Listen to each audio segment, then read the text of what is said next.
A'udzubillahi minasyaitonirrajim. Bismillahirrahmanirrahim. Alhamdulillahi rabbil alamin, nahmaduhu wa nasta'inuhu wa nastaghfiruh. Wa na'udzu billahi min syururi anfusina wa min sayyiati a'malina. Man yahdihillahu fala mudilla lahu wa man yudlil fala hadiya lahu. Asyhadu an la ilaha illallah wahdahu la syarika lahu wa asyhadu anna Muhammadan abduhu wa rasuluh. Subhanaka la ilma lana illa ma 'allamtana innaka antal alimul hakim. Allahumma 'allimna ma yanfa'una wanfa'na bima 'allamtana wa zidna ilma.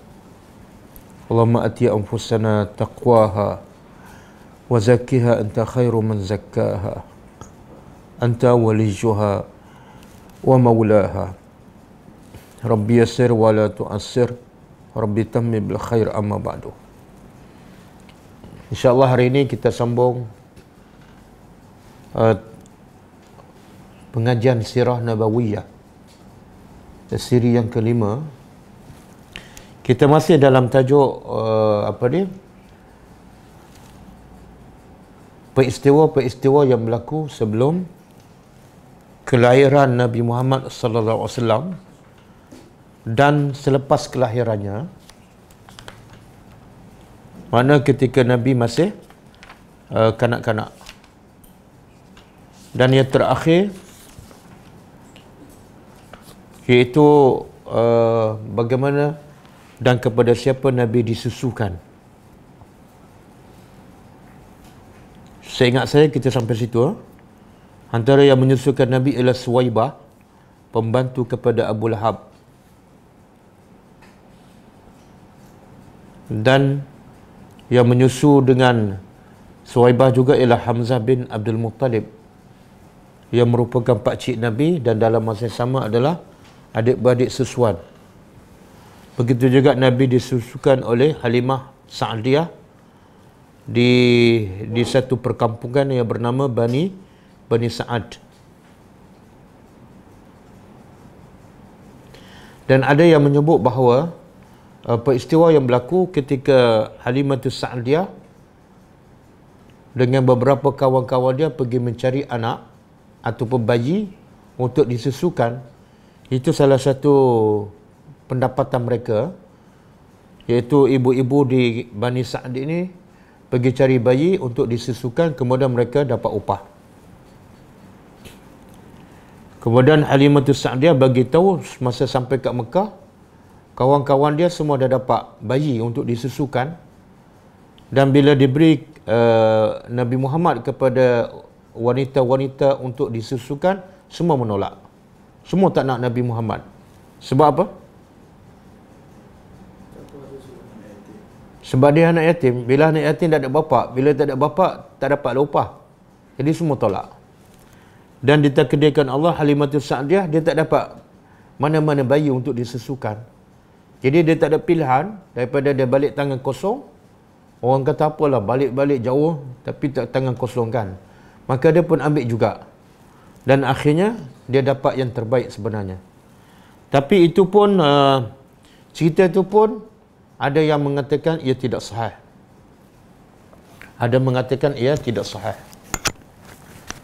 Yang tu yang saya pilih buku ni. As-Sirah An-Nabawiyah As-Sahihah. Kalau kita tengok buku-buku sirah ni banyak bercampur aduk antara yang sahih dengan yang tak sahih. Tetapi kalau kita buang semua yang dhaif, mana cerita sirah Nabi ni kata ulama dia tak akan lengkap. Dia akan lompong sebab cerita macam tak bersambung. Kalau kita nak ambil yang sahih saja, tak apalah. Kita boleh baca yang tak sahih, yang dhaif, tapi paling kurang kita berhati-hati. Kita tahu yang ni dhaif kan. Jangan kita percaya 100%. Okey, peristiwa penting yang berlaku yang ada dalil yang sahih ketika Nabi berada di perkampungan Bani Sa'ad ketika disusukan oleh Halimatus Sa'diyah ialah peristiwa Syaqqu As-Sadri. Dada Nabi dibelah. Dada Nabi dibelah.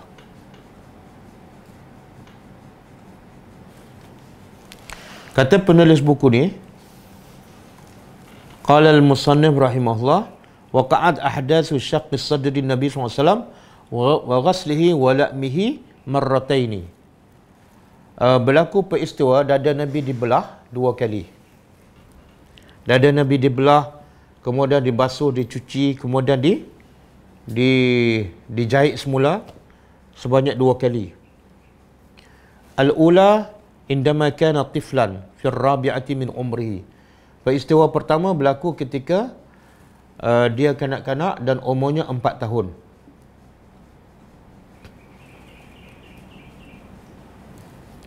Dan ini disebut dalam hadis sahih Muslim.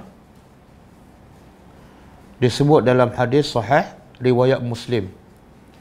Daripada Anas bin Malik radhiyallahu anhu, anna Rasulullah SAW atahu Jibril.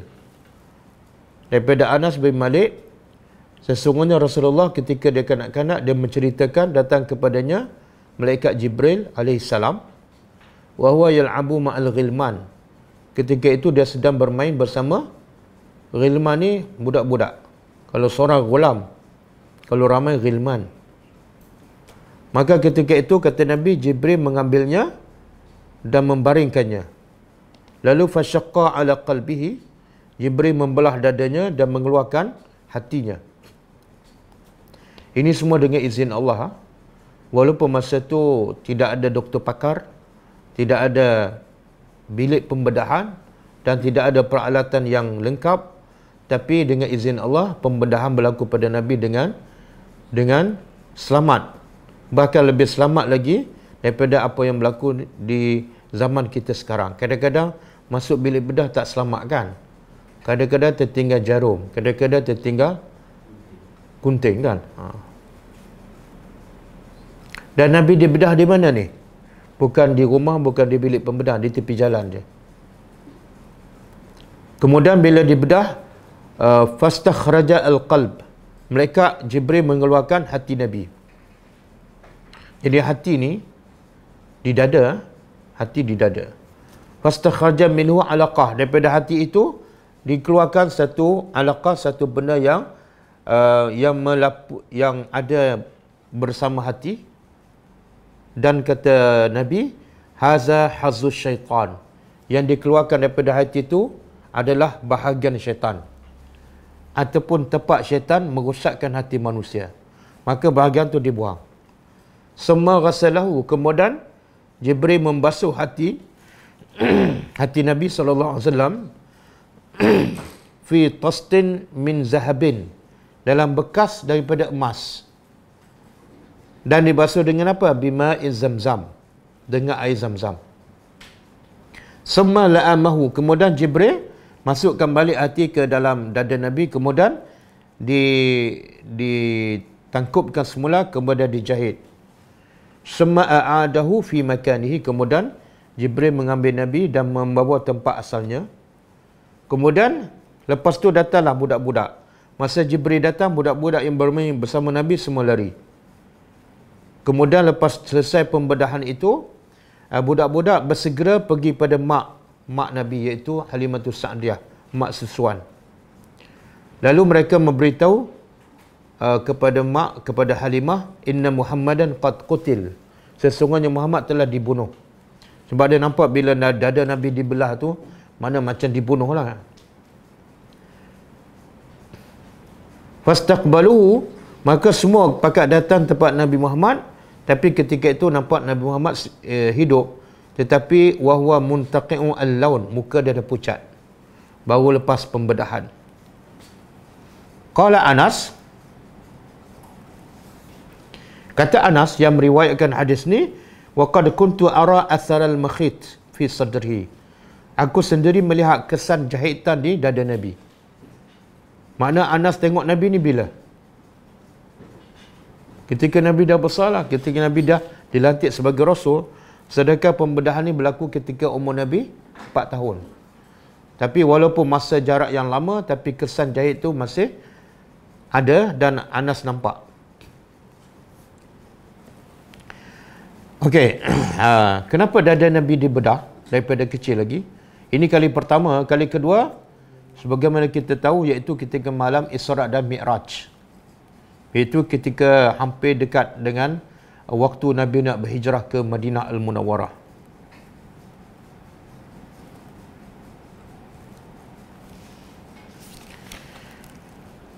Jadi kata ulama, pembedahan dada Nabi ni untuk dibersihkan hati ketika berumur 4 tahun adalah sebagai satu petunjuk awal bahawa Nabi akan dilantik sebagai Rasul. Jadi apa kaitan pelantikan Nabi sebagai Rasul dengan pembedahan hati dan pembersihannya? Kaitannya ialah Allah nak jaga hati Nabi daripada gangguan syaitan sebagai persiapan untuk Nabi menerima benda-benda yang baik tanpa bercampur aduk dengan benda-benda yang kotor ataupun bisikan-bisikan syaitan, dan supaya bila Nabi nak menyampaikan apa yang baik itu tidak ada gangguan. Maka akhirnya dalam hati Nabi tidak ada yang lain melainkan tauhid, mentauhidkan Allah dan hanya mentaati Allah Subhanahu wa taala. Dan memang betul Nabi pernah sebut kepada Khadijah radhiyallahu anha, aku tak pernah menyembah Lat ataupun Al-Uzza. Ramai sahabat-sahabat Nabi yang sebelum mereka Islam, mereka menyembah berhala. Itu biasa. Tapi Nabi seorang tak sembah. Walaupun dalam tempoh Nabi sebelum dilantik sebagai Rasul. 40 tahun kan Nabi hidup di Mekah, berhala penuh keliling Kaabah 360, tapi Nabi tak pernah sembah. Sebab apa? Salah satu sebabnya, dada Nabi telah dibersihkan daripada unsur-unsur yang jahat ataupun daripada gangguan syaitan.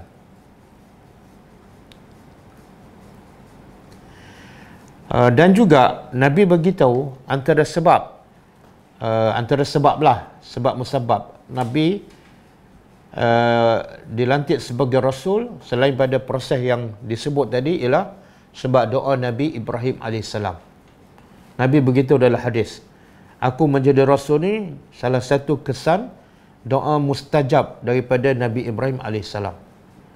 Nabi Ibrahim dengan Nabi Muhammad ni jarak dia jauh, mungkin 1000 tahun yang lebih. Tapi kesan doa Nabi Ibrahim Allah makbulkan setelah 1000 tahun yang lebih. Bila Nabi Ibrahim berdoa, ketika Nabi Ibrahim membina Kaabah, dan ketika itu tidak ada manusia pun. Cuba buka surah Al-Baqarah. Kita tengok doa Nabi Ibrahim kepada Allah yang akhirnya Allah makbulkan dengan melahirkan Nabi Muhammad di Mekah. Surah Al-Baqarah.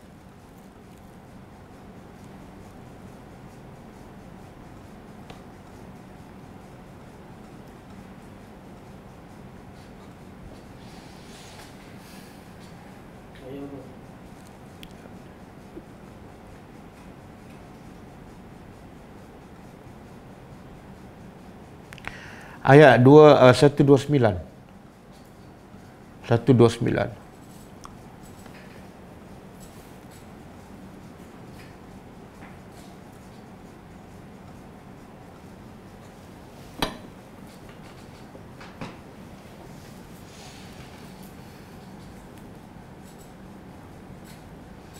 Okey, Allah kata apa? Allah merakamkan apa yang dilakukan oleh Ibrahim setelah dia membina Kaabah bersama anaknya Ismail alaihi wassalam. Lepas tu doa Ibrahim, Rabbana wa ba'ath fihim rasulan minhum yatlu alaihim ayatika wa yu'allimuhumul kitaba wal hikmah wa yuzakkihim innaka antal azizul hakim. Maksudnya, wahai Tuhan kami, wa ba'ath fihim, utuskan kepada mereka iaitu penduduk Mekah. Walaupun masa tu belum ada, tapi orang beriman, apatah lagi para nabi, sentiasa berfikiran positif dan sentiasa mementingkan orang. Bila mereka berdoa, bukan untuk diri mereka saja tapi untuk orang lain, dan bukan untuk orang lain saja tapi untuk generasi yang kadang-kadang 1000 tahun selepas itu. Jadi kita ambil pengajaran bila kita berdoa, jangan pentingkan diri, jangan doa hanya untuk keluarga, tapi doalah untuk semua umat Islam. Sama ada di zaman kita ataupun selepas kita mati, ataupun dalam masa yang lama, mungkin selepas 1000 tahun lepas kita mati. Mana tahu dengan doa kita itu Allah makbulkan. Bila? Selepas 100 tahun. Selepas 500 tahun. Jadi kata Nabi Ibrahim, utuskan untuk penduduk Mekah ni seorang Rasul. Minhum, daripada kalangan orang Mekah sendiri. Apa tugas Rasul ni? Yatlu alaihim ayatika. Dia kerja Rasul ni baca ayat engkau je. Tak baca ayat manusia. Tak baca kitab manusia. Baca ayat engkau sahaja. Dan wa yu'allimuhumul kitab. Dan Rasul ini juga mengajar kepada penduduk Mekah, kepada orang Arab, kitab, iaitu Al-Quran, wal hikmah, dan kebijaksanaan. Dan kemuncaknya apa? Supaya Rasul ni dapat yuzakkihim, membersihkan akidah-akidah orang yang berada di Mekah yang betul memang rosak. Mereka penyembah berhala berpuluh-puluh tahun, beratus tahun. Jadi berkat doa Nabi Ibrahim ni, akhirnya Allah yuzakkihim, menjadikan penduduk Mekah semuanya memeluk Islam. Tengok berapa banyak keberkatan doa Nabi Ibrahim bila ikhlas. Bila ikhlas. Apa bukti doa Nabi Ibrahim ni ikhlas?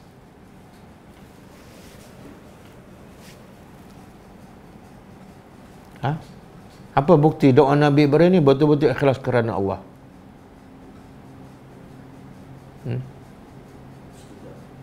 Apa dia? Pertama, dia bukan minta untuk dia. Rasul kan? Rasul untuk siapa ni? Orang Mekah. Bila? Tak penting. Jadi bila dia minta untuk orang, itulah tanda dia ikhlas. Yang kedua, doa Nabi Ibrahim ni, dia minta benda yang paling penting. Apa yang paling penting untuk manusia?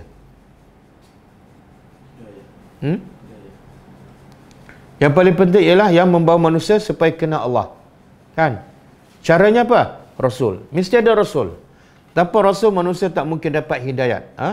Tanpa Rasul dan Alkitab ataupun Al-Quran, manusia tak mungkin dapat hidayat. Logiknya Nabi Ibrahim ni duduk kat mana? Kat Mekah kan? Pada pasir, kering kontang. Jadi logiknya apa doa Nabi Ibrahim? Jadikan bumi Mekah ni subur, supaya orang Mekah dapat makan dengan senang. Walaupun ada juga Nabi Ibrahim berdoa supaya bagi rezeki pada orang Mekah. Tapi itu doa yang kedua, yang ketiga. Yang paling asas sekali ialah manusia, Nabi Ibrahim cukup faham. Manusia kalau ada rezeki, tapi kalau tanpa dipandu hidayah, manusia akan rusak. Tapi manusia bila dipandu oleh hidayah Allah, tak ada masalah pasal rezeki. Sebab bila Allah bagi hidayah, maka Allah akan jamin rezeki. Dan Nabi Ibrahim cukup faham. Rasul tu tak boleh menyeru manusia kepada kebaikan tanpa dipandu oleh Alkitab. Jadi Rasul mesti mengajar kitab daripada Allah. Rasul tak boleh memandai-mandai baca apa yang dia rasa betul ataupun ikut hawa nafsu dia. Jadi kata Nabi Muhammad, aku dilantik sebagai Rasul, salah satu sebabnya berkat doa Nabi Ibrahim alaihissalam.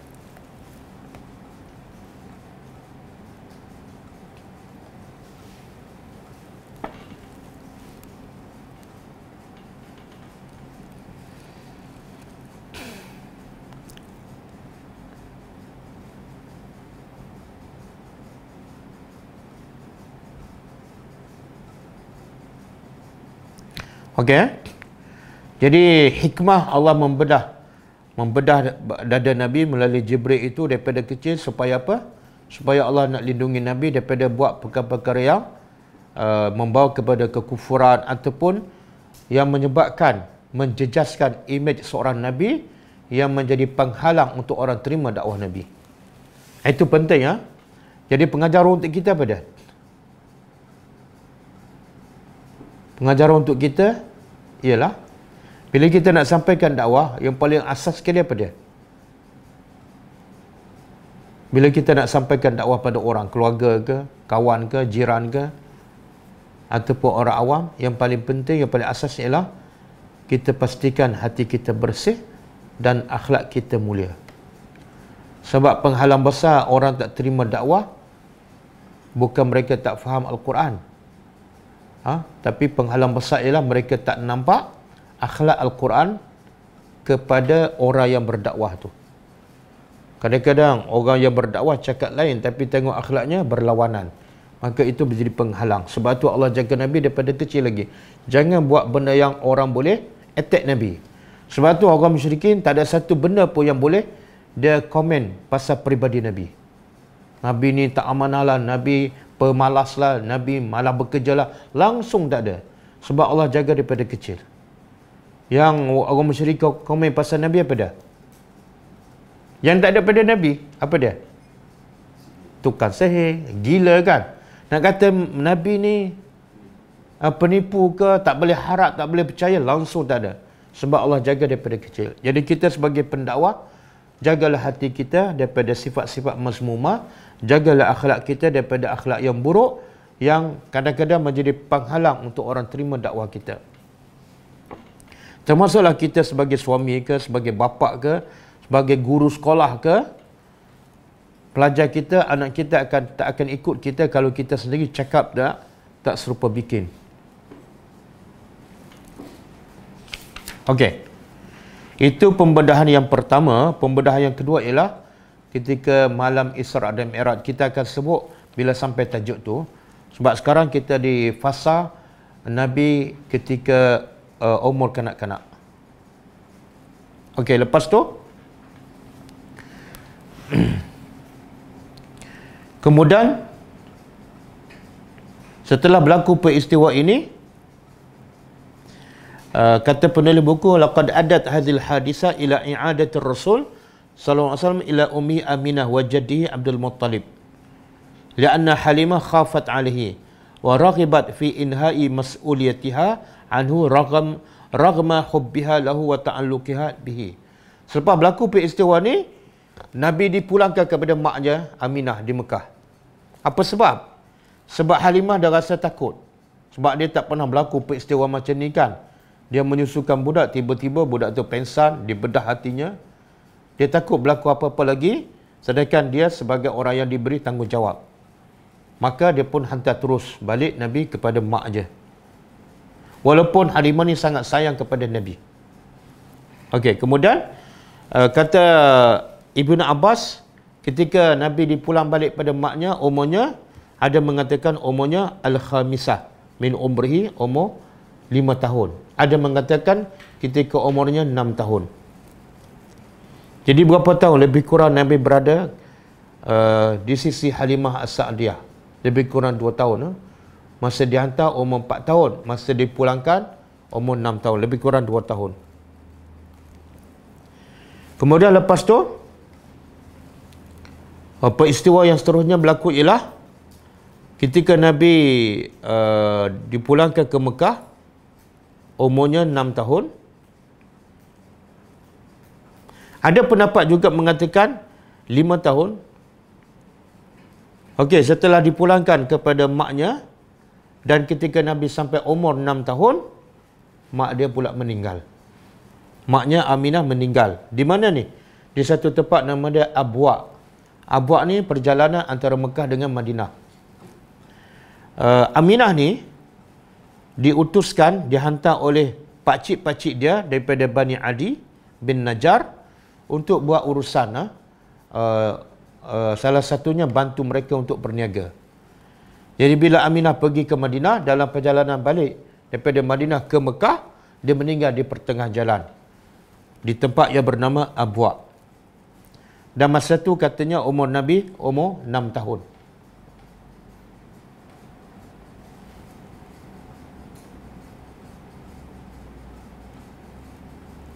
Dan itu memberi kesan yang sangat besar kepada Nabi.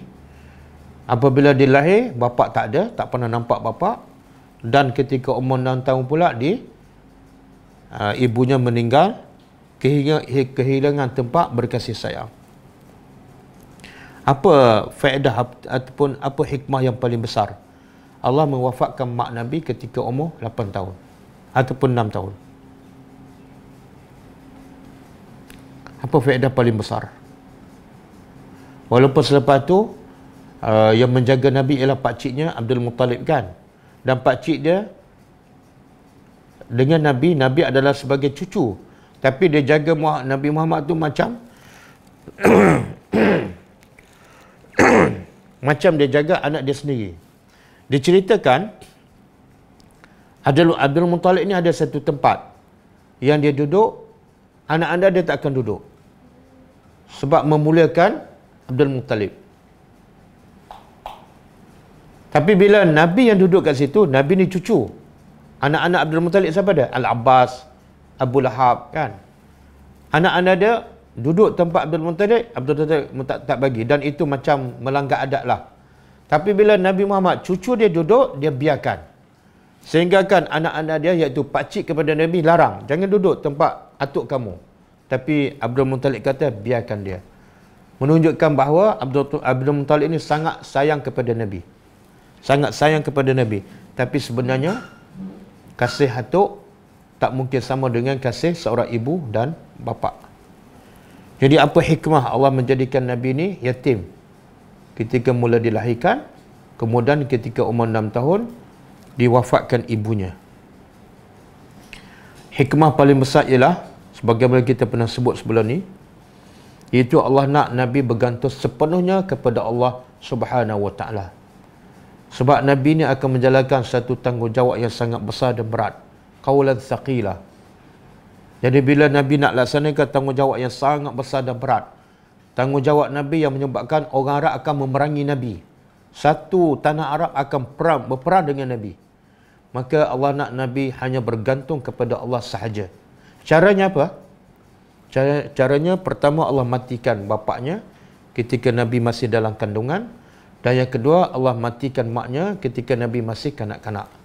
Supaya Nabi membesar dalam keadaan Nabi bergantung sepenuhnya kepada Allah dan dijaga oleh Allah sepenuhnya. Supaya Nabi betul-betul mendapat kekuatan yang sebenar. Pengajaran untuk kita apa dia?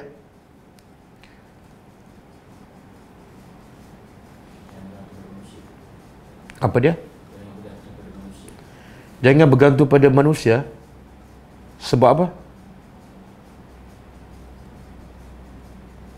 Kenapa tak boleh bergantung pada manusia?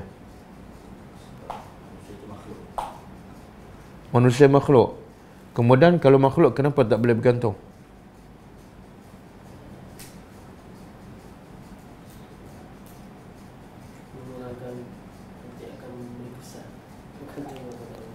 Memberi kesan? Apa dia? Tak bulat bergantung kepada Allah. Dan bila dia bergantung pada makhluk, dan makhluk itu lemah, dia akan melemahkan dia. Bila bergantung pada yang lemah, dia akan jadi lemah. Dia tak mungkin jadi kuat. Kalau nak jadi kuat, kena bergantung pada yang maha kuat. Sebab itulah manusia ni, syaitan kan? Syaitan ni Allah beritahu, inna kaida syaitani kana dha'ifa. Tipu daya syaitan adalah lemah. Tapi kenapa walaupun Allah beritahu tipu daya syaitan lemah, tapi kenapa manusia asyik tewah kepada syaitan yang lemah? Kenapa?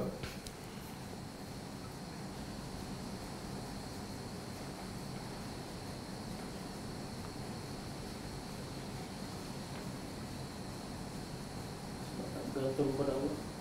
Ya. Sebab tidak bergantung sepenuhnya kepada Allah.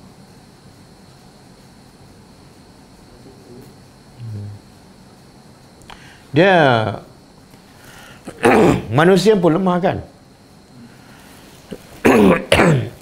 Manusia pun lemah. Bila bergantung yang lemah kepada yang lemah, dia semakin kuat ke semakin lemah. Jadi sebab itulah antara masalah besar orang yang berilmu ialah dia belajar ilmu tapi dia tak belajar akidah. Dia tak yakin pada Allah. Dia tak kenal Allah betul-betul kan? Dalam keadaan dia banyak ilmu tapi dia takut nak sampaikan kepada orang. Kenapa dia takut? Sepatut dengan ilmu dia semakin berani.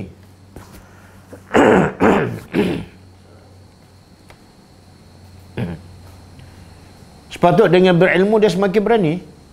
Sebabnya ialah ilmu dia sekadar berkenaan dengan hukum hakam, bukan berkenaan dengan ketuhanan, bukan berkenaan dengan kehebatan, kebesaran Allah, keagungan Allah. Jadi kenapa dia dapat ilmu tapi tak menjadikan dia kuat? Sebabnya dia belajar bukan asasnya daripada Quran. Bila dia tak tadabbur ayat-ayat Allah, dia tak akan kenal Allah. Bila tak kenal Allah, dia tak akan menjadi kuat. Sebab itulah asas yang paling kuat untuk kita belajar ialah kenallah Allah, sama ada melalui Al-Quran ataupun kita berfikir.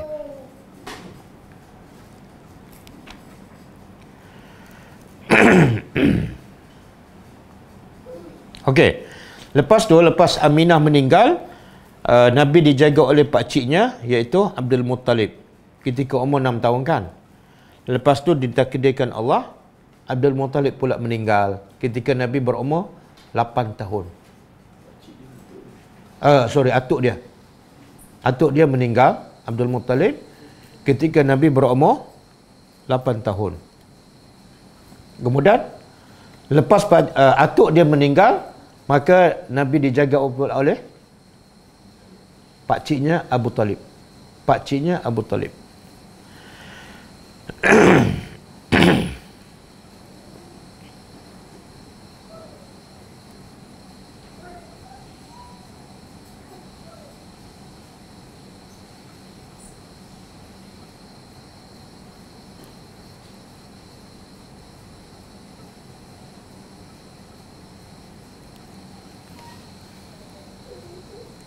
Okey.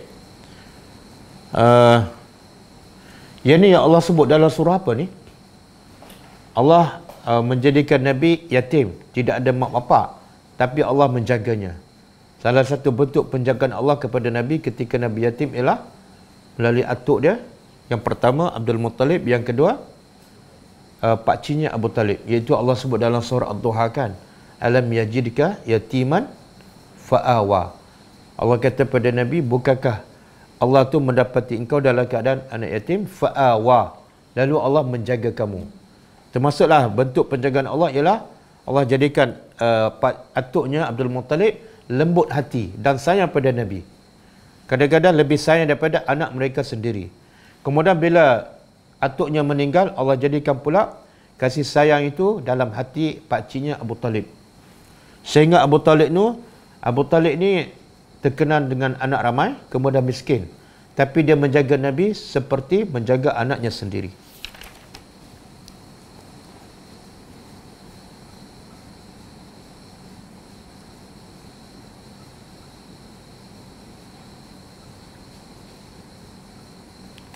Ada riwayat mengatakan Abu Talib ini sayang pada Nabi.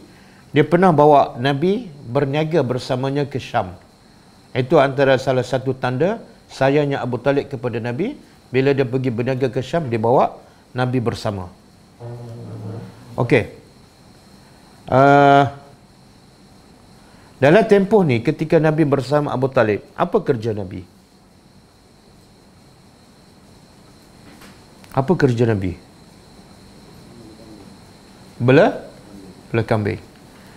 Nabi membantu pakciknya Abu Talib membela kambing.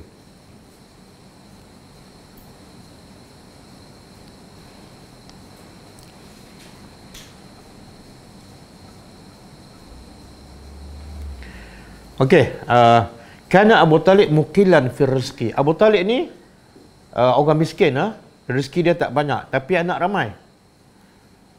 Maka fa'amilan Nabi pun bekerja untuk membantu pakcik dia yang jaga dia dengan menjaga kambing.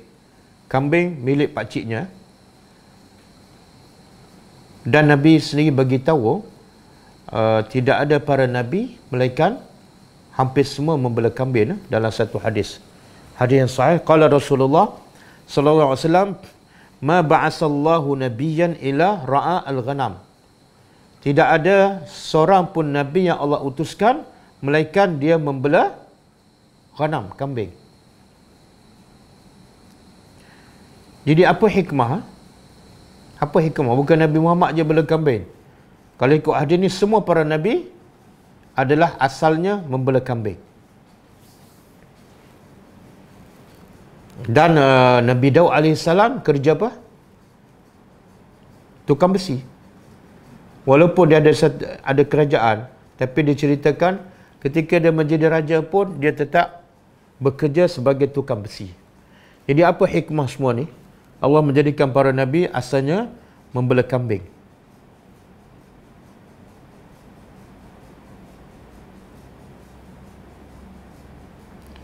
Okey.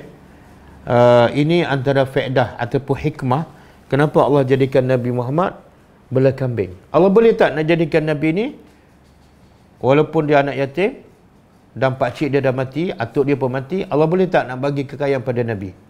Boleh je. Dengan cara Nabi berniaga dan sebagainya. Tapi tak. Allah arahkan Nabi supaya membela kambing. Jadi antara faedah ataupun hikmah Nabi membela kambing pertama ialah Allah nak latih Nabi supaya sabar. Kerja dakwah yang paling besar cabarannya ialah tak sabar.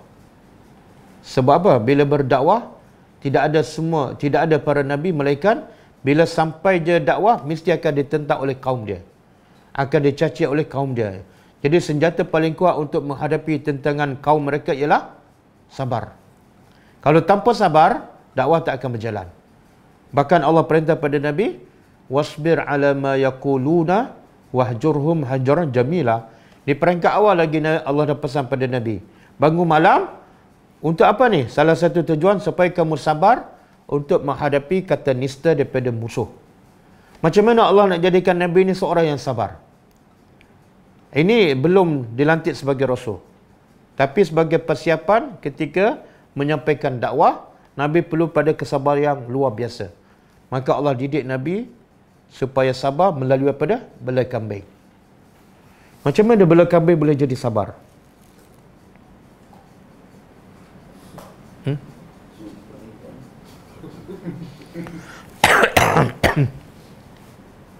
Satu, bela kambing ni, dia akan bela kambing bila? Daripada pagi sampai petang. Bukan 1 jam, bukan 2 jam. Jadi perlu kesabaran tu. Kena tunggu daripada keluar pagi sampai petang. Dia bukan kambing macam kita sekarang. Lepas macam tu je. Satu, masa panjang. Yang kedua, kambing ni bila dia makan, slow. Kan? Dia makan sambil relax je. Kita kadang-kadang nak tunggu anak kita makan, kadang-kadang tak sabarkan. Cepat sikit. Kambing lagi lambat. Jadi Nabi nak tunggu daripada pagi sampai petang, kemudian nak tunggu kambing makan, dan bukan seekor ni, banyak kan? Perlukan sabar. Yang kedua, yang ketiga, kambing ni bukan ada akal. Kita kata pergi depan, dia pergi belakang. Kadang-kadang kena sabar supaya nak pastikan dia ikut arahan kita. Jadi benar-benar macam tu menjadikan Nabi seorang yang penyabar. Jadi kalau dengan kambing yang tak berakal, Nabi boleh sabar. Dengan manusia yang berakal, Nabi lagi sabar.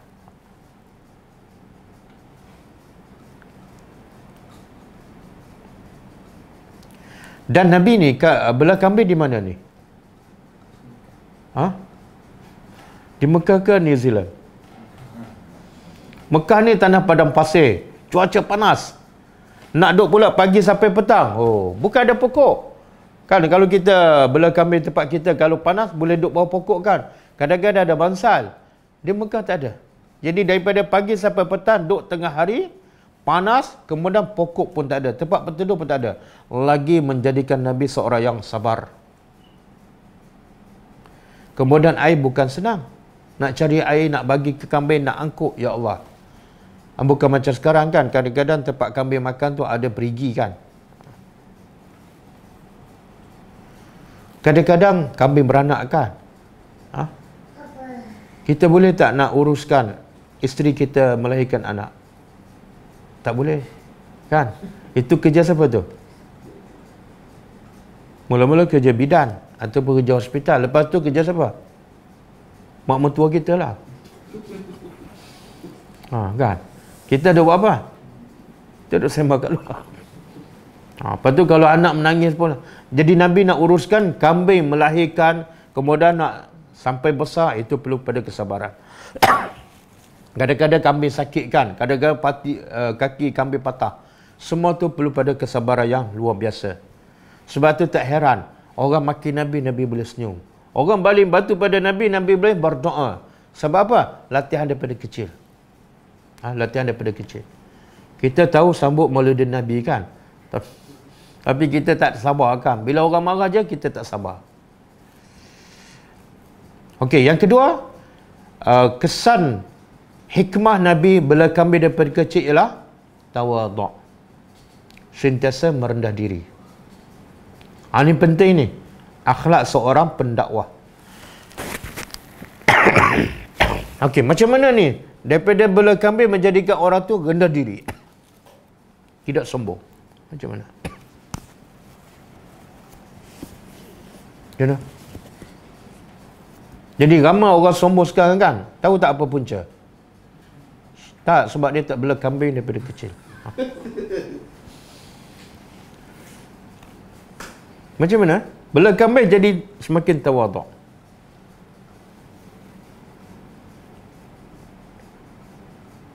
Kesusahan tu. Bela kambing duduk kat mana? Padang pasir, rumah ke, banglo ke apa? Atas tanah. Kan? Itu melatih Nabi supaya sentiasa merendah diri. Duduk atas tanah, biasa. Tidur atas tanah, biasa. Kadang-kadang tidur sebelah kambing, biasa. Kan? Tak ada kemewahan. Sebab itulah setengah-setengah orang, kadang-kadang kalau tak biasa dengan hidup susah, bila kita nak jemput dia duduk di tempat-tempat masjid je, minta maaf lah, saya tak biasa duduk masjid kan. Lepas tu kalau nak duduk dengan orang miskin pula, rumah orang miskin yang tak ada elektrik, ini kali terakhir saya datang ni. Sebab apa? Tidak ada sifat tawaduk. Nabi boleh di mana-mana. Sebab itulah bila Allah perintah Nabi berhijrah, Nabi sembunyi di mana?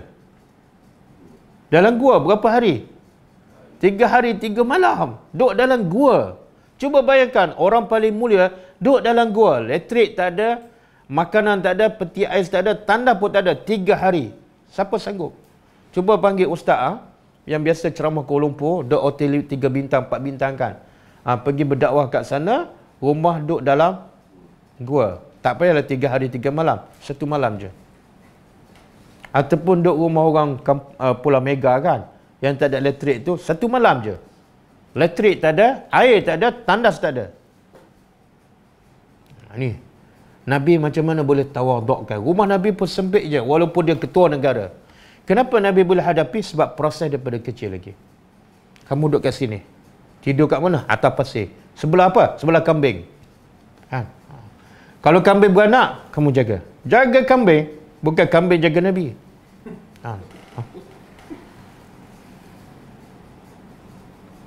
Bila duduk kat sebelah kambing, biasa tak kencing najis kan? Itu melatihkan Nabi merendah diri. Kita, tengok kambing je. Macam mana aku nak tidur ni kambing? Lepas tu tengok anjing, lagi cabut lari. Kalau kita pergi berdakwah kat Sarawak ke Sabah ke, kadang-kadang anjing berlegas sekeliling kita. Bukan seekor, 10 ekor. Jadi kalau kita dia biasa duduk tempat yang mewah, duduk Kuala Lumpur kan, kelas pula aircon. Lepas tu bila pergi ke mana pun, hotel 5 bintang kan. Tempat macam tu dia fikir 10 kali nak pergi. Kan? Sebab itulah ustaz-ustaz penceramah jarang sampai tempat macam tu. Jarang sampai. Kalau nak jemput dia, kena bina hotel dulu kat situ.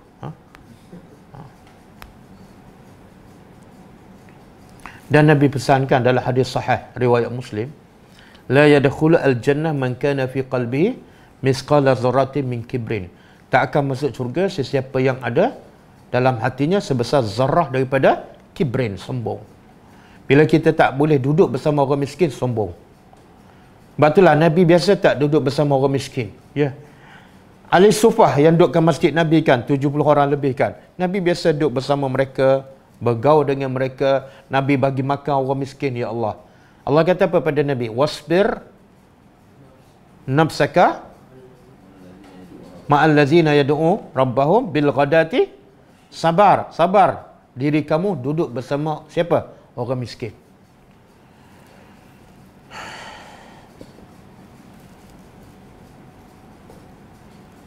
Okey. Itu yang kedua, kelebihan hikmah bela kambing. Yang ketiga, syaja'ah, berani. Nabi menjadi berani. Macam mana ni bela kambing jadi berani? Sebab bila bela kambing, di mana ni? Di tengah padang pasir. Bila padang pasir ada tak binatang-binatang? Dia nak makan kambing, ular ke, kalajengking ke. Nabi dah biasa benda tu. Bila biasa dengan binatang yang membahaya, jadi Nabi jadi berani. Bila berani, nak cakap dengan musuh, dengan nak cakap Abu Lahab ke, Nabi tak ada masalah. Sebab Nabi dididik berani daripada kecil lagi. Kita kadang-kadang bukan tengok kalajengking, tengok lipas pun lari kan. Lepas tu macam mana nak cakap pada pemimpin? Kadang-kadang nak cakap pada suami pun takut. Sebab apa? Lipas pun kita takut. Suami pula takut nak sampaikan kepada, nak tegur bapak dia kan. Sebab apa? Sebab suami dengan lipas pun takut.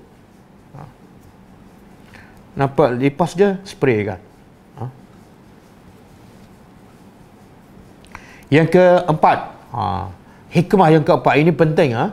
Hikmah keempat, kelebihan Nabi bela kambing. Bukan Nabi Muhammad saja, semua para Nabi. Iaitu rahmah dan kasihan belas. Nabi mudah kesian kepada orang. Sebab apa? Sebab Nabi daripada kecil lagi dilatih kesian kepada haiwan. Nabi tak pernah tarik kuat, Nabi tak pernah pukul. Maka kesabaran, kesian belah itulah menjadikan Nabi kesian kepada orang. Orang maki pun Nabi masih kesian. Orang baling batu pun Nabi masih kesian.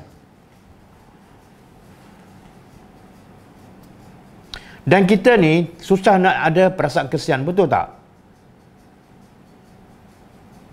Kadang-kadang tengok orang miskin, tengok macam tu je. Kadang-kadang tengok orang tak salat, kita tak rasa kesian langsung. Apa nak jadi, setakat tu je. Sebab apa? Betul tak? Kita banyak berfikir setiap hari, kita banyak bekerja setiap hari untuk orang ke untuk kita? Untuk kita. Kenapa? Kenapa kita tak berfikir bekerja untuk orang, belajar untuk sampaikan pada orang? Kenapa? Sebab kita diajar daripada kecil lagi tidak kesian untuk diri kita, bekerja untuk diri kita kan. Jadi tak ada rasa kesian pada orang. Bila makan je kita tak ingat daripada orang.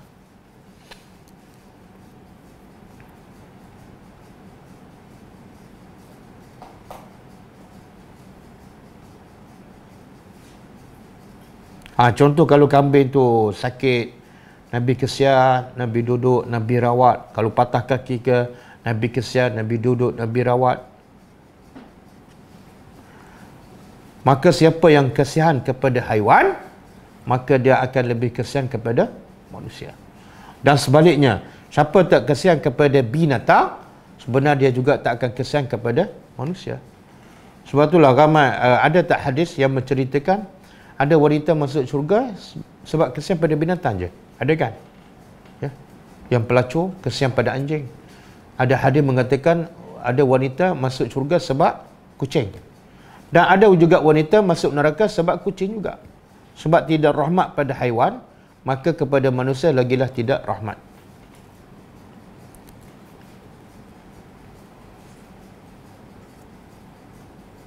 Tapi ada yang terbalik. Ada orang kesian pada haiwan, tapi dia tak kesian pada orang.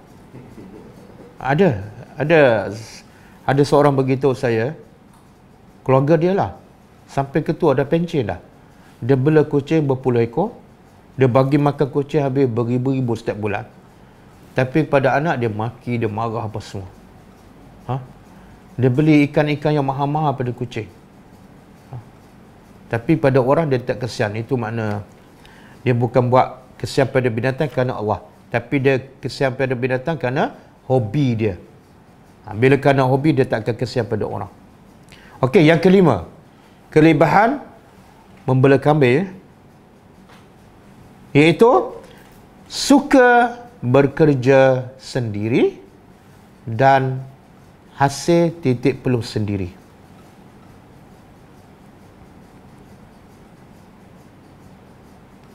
Jadi Allah nak latih Nabi ni apa dia? Jangan bekerja dengan orang. Jangan, bila bekerja dengan orang, kita akan jadi apa? Terikatlah. Yang tu tak boleh, yang ni tak boleh kan, tak bebas.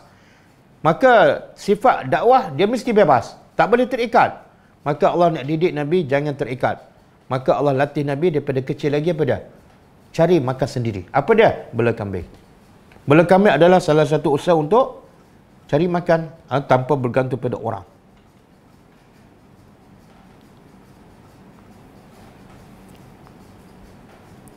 Dan Nabi sebut dalam hadis sahih riwayat Bukhari, kata Nabi SAW, ma akala ahadun ta'aman qattu khairan min an ya'kula min amali yadihi. Wa inna nabiyallahi Dawud alaihi salam kana ya'kulu min amali yadihi. Hadis sahih riwayat Bukhari. Maksud dia, kata Nabi SAW, boleh catat maksud hadis ni. Kata Nabi SAW, tidak ada seorang pun makan makanan yang paling baik daripada apa yang dia usaha dengan tangannya sendiri. Tidak ada seorang pun yang makan makanan yang lebih baik dari apa yang dia usaha dari tangannya sendiri.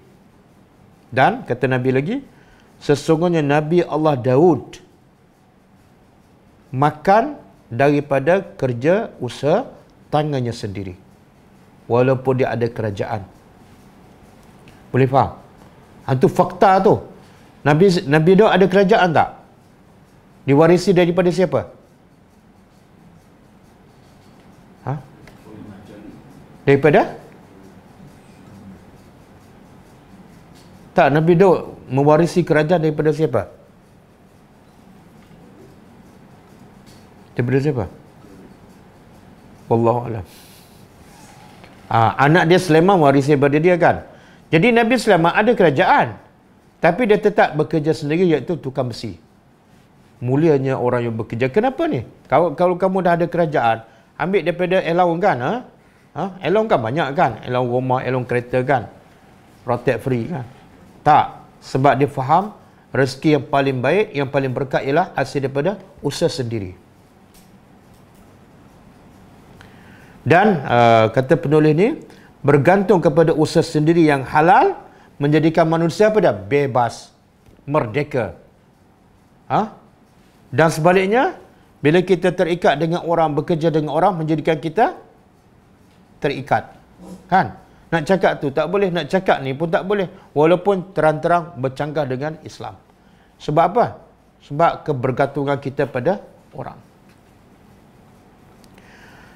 Berapa ramai Berapa ramai yang tunduk kepalanya walaupun dia berilmu kepada apa? Kepada pemimpin yang tauhid. Sebab apa? Sebab dia bekerja dengan pemimpin tu. Dan berapa ramai yang diam di atas perkara yang batil sebab dia makan gaji. Betul kan? Jadi bila kita terikat dengan orang, bekerja dengan orang, kita tak boleh jadi pendakwah. Sebab pendakwah sifatnya bebas.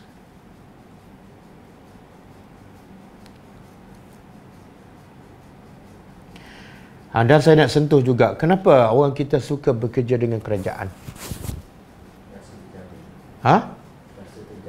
Rasa terjamin. Okey.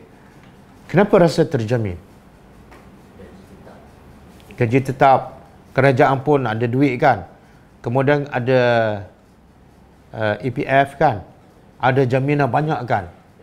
Ada pension kan. Bila pension, relax je, duit masuk kan. Itu nampak positif, tapi sebenarnya itu menyebabkan apa? Dia jadi jumud. Dan bila tak ada kerja, dia jadi kelang kabut kan. Sebab apa? Dia dilatih bergantung pada orang. Bila kerja tak ada, contoh musim COVID-19 kan, banyak hilang kerja, jadi bengong. Awak kerja apa ni? Padahal dia ada ilmu, dia boleh buat macam-macam. Tapi sebab dilatih bergantung, bekerja dengan orang, dia jadi bengong. Sebab itulah zaman Nabi tak ada universiti. Tak ada yang lulus universiti. Tapi tak ada yang menganggur. Kan? Sekarang ada sekolah, ada universiti. Semakin banyak universiti, semakin banyak penganggur. Kan?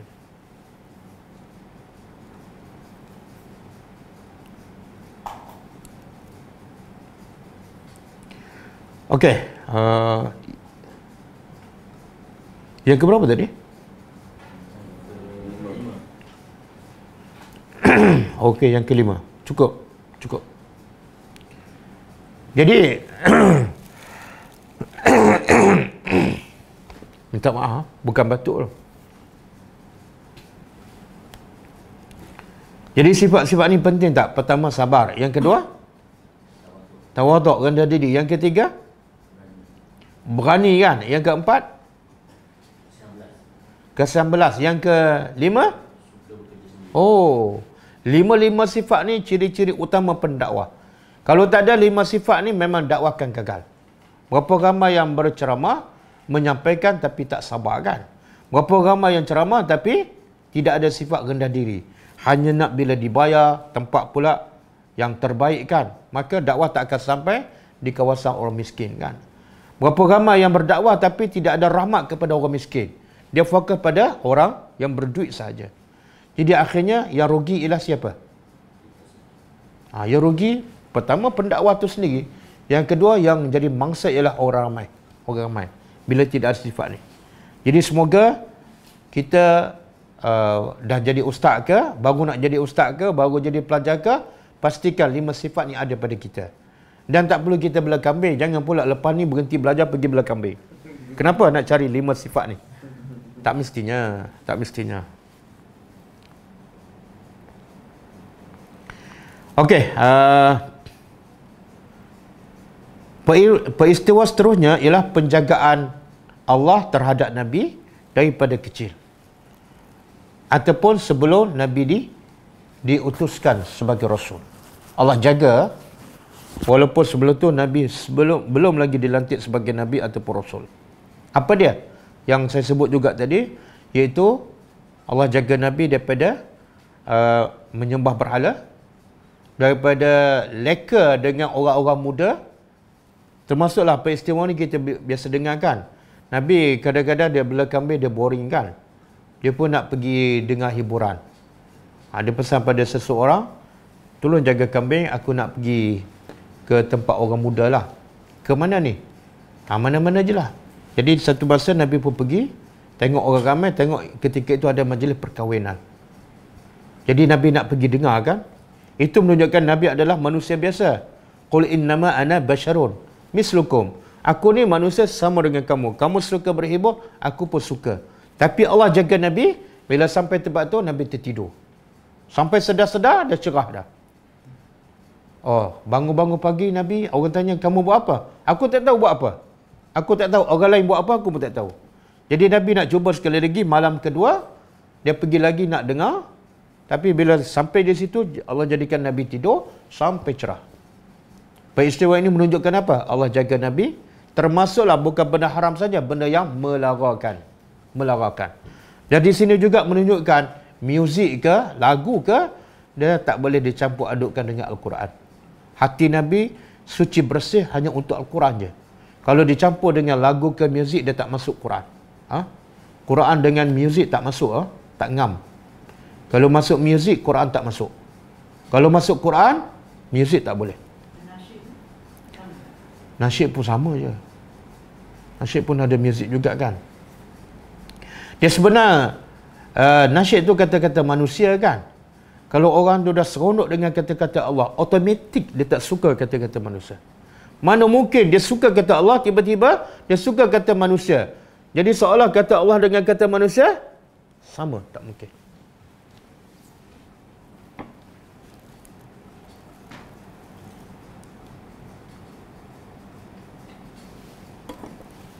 Okey. Cuma ulama berbeza pendapat lah. Allah jaga Nabi sebelum dilantik sebagai Rasul kan. Jaga daripada apa?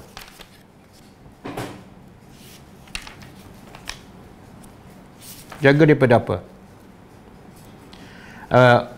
Kata penulis buku ni, ulama sepakat bahawa Nabi maksum, dipelihara oleh Allah daripada kufur. Daripada kufur kepada Allah sebelum wahyu dan selepas wahyu.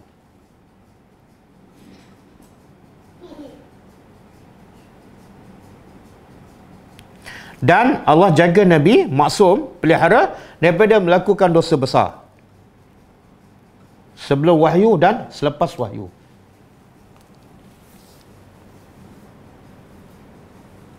Adapun dosa kecil, berlaku juga kepada Nabi. Ini di sisi pendapat jumhur ulama. Majoriti ulama mengatakan dosa kecil berlaku tak pada Nabi sebelum wahyu? Ya. Selepas wahyu berlaku tak? Ya. Ini bukan pendapat saya, pendapat jumhur ulama. Kita pernah sebutkan sebelum ni. Dalilnya, ada dalil tak? Bahawa Nabi berlaku juga dosa kecil kepada Nabi. Yang maksum tu makna Allah pelihara daripada dosa besar dan juga daripada kekufuran. Yang tu maksum. Tapi dosa kecil berlaku tak? Pendapat jumhur ulama berlaku. Walaupun setelah Nabi dilantik sebagai Rasul. Ada dalil tak? Nabi ada buat kesalahan. Ha? Apa dah? Surah? Alam Nashrah. Okey, itu tak, ya, tapi tak berapa jelas lah. Surah Al-Fathu. Surah Al-Fathu ayat yang pertama. Ada orang kata Nabi ni maksum sehingga tak buat dosa langsung kan? Dan sehingga dia mengatakan, siapa mengatakan Nabi buat dosa, orang ni menghina Nabi. Tak, bukan menghina Nabi. Allah sendiri sebut Nabi buat dosa. Bila kita kata Nabi buat dosa, sebab Allah yang kata, bukan menghina, itu memuliakan Nabi. Sebab apa memuliakan Nabi? Sebab Allah kata, Allah ampunkan dosa Nabi yang dulu dan yang akan. Jadi isu dia bukan buat dosa, isu dia beda. Dosa Nabi diampun. Jadi bila diampun, mulia ke hina? Mulia. Surah Al-Fathu ayat berapa? Pertama.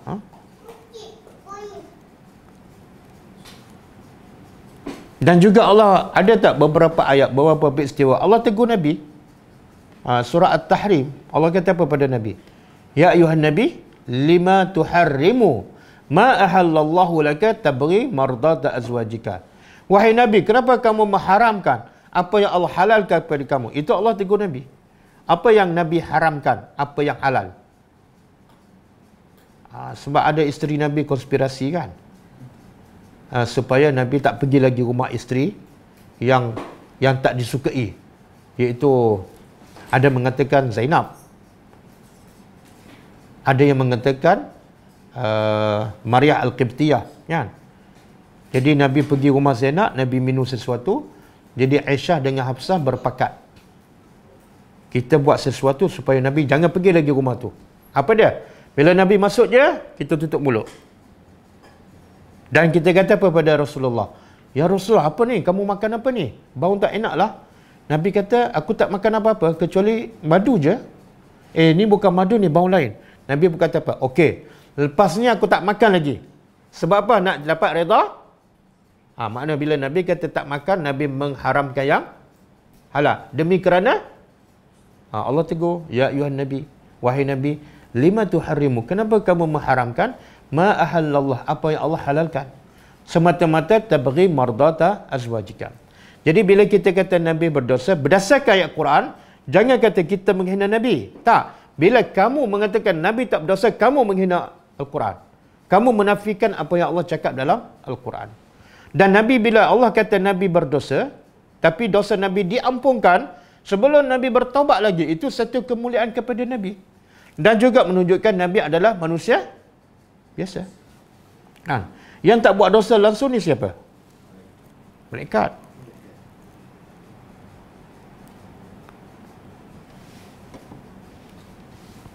Okey.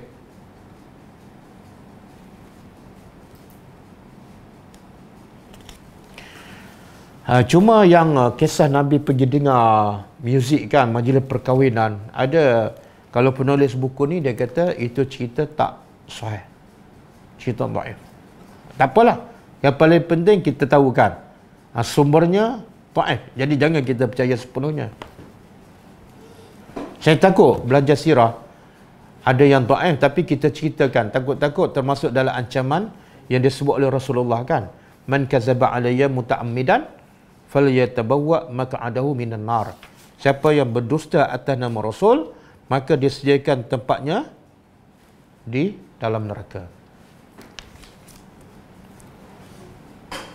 Okey. Saya rasa kita berhenti setakat tu.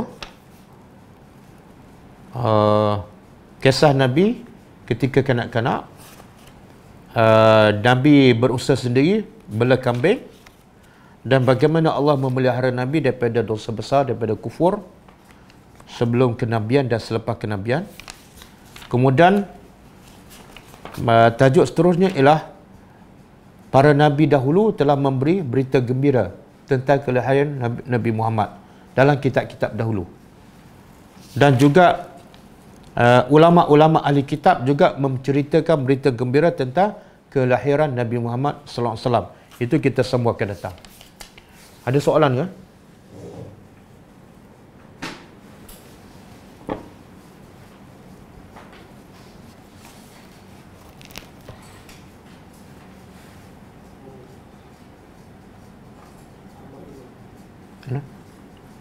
Boleh Ustaz bagi contoh dosa-dosa kecil?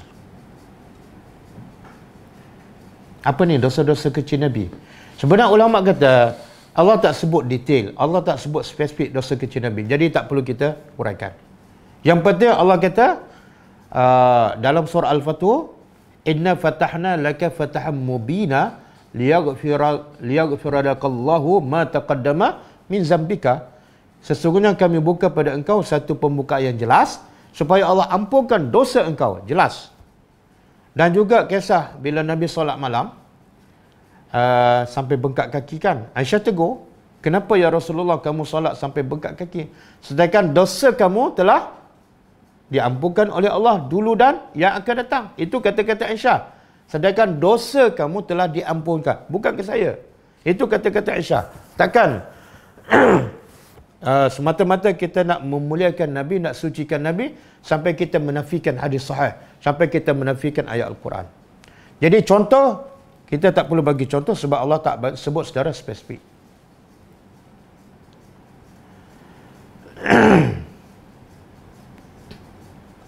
Ustaz, ini contoh yang contoh yang kita buat. Oh, dosa kecil yang kita? Oh, banyaklah. Buang masa, tengok benda haram. Dosa kecil. Tengok drama Korea. Lepas tu membazir masa, bela kucing banyak-banyak kan. Kadang kos makan dia tu beratus-ratus. Itu termasuk dosa kecil lah, iaitu israf, pemborosan.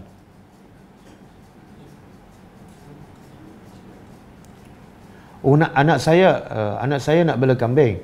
Doakan semoga anak saya jadi usahawan kambing.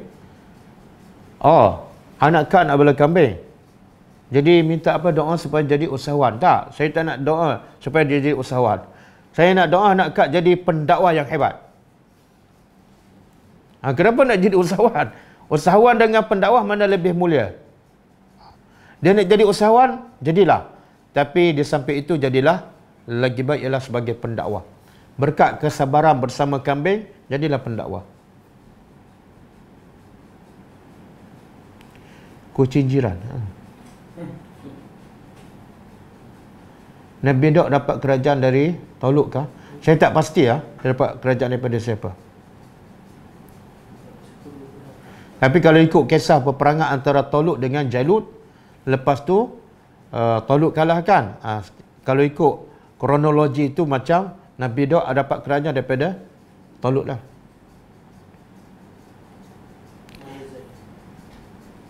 Bolehkah penceramah menerima hadiah ataupun sedekah? Boleh, tak ada masalah. Yang tak boleh apa dia? Meminta. Nabi kata apa? Allah sebut apa dalam Quran? La nas'alu ajra. Kami tak pernah meminta upah. Jadi yang tak boleh meminta. Kalau orang nak bagi, sunnah Nabi beda.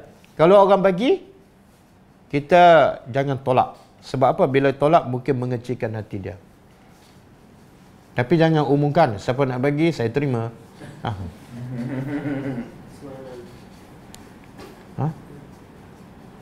Adakah dikira sunnah dan berpahala jika mengembala kambing sedangkan Nabi mengembala sebelum dilantik? Tak, bukan sunnah. Bukan sunnah. Jadi bela kambing bukan sunnah Nabi. Tapi yang sunnah Nabi apa dah? Bekerja sendiri.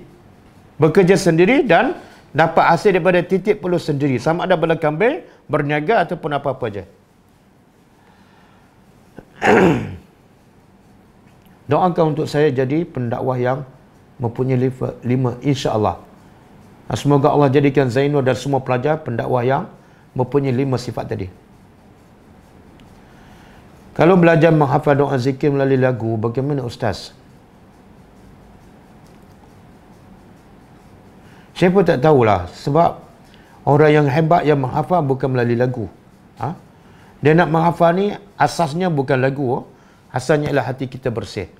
Kalau hati kita bersih, kita mudah hafal, mudah ingat dan susah lupa. Tapi kalau hati kotor bercampur pula dengan lagu, saya pun tak ada pengalaman. Kalau tanya saya, tak perlu. Nak apa tak perlu dengan lagu dan sebagainya.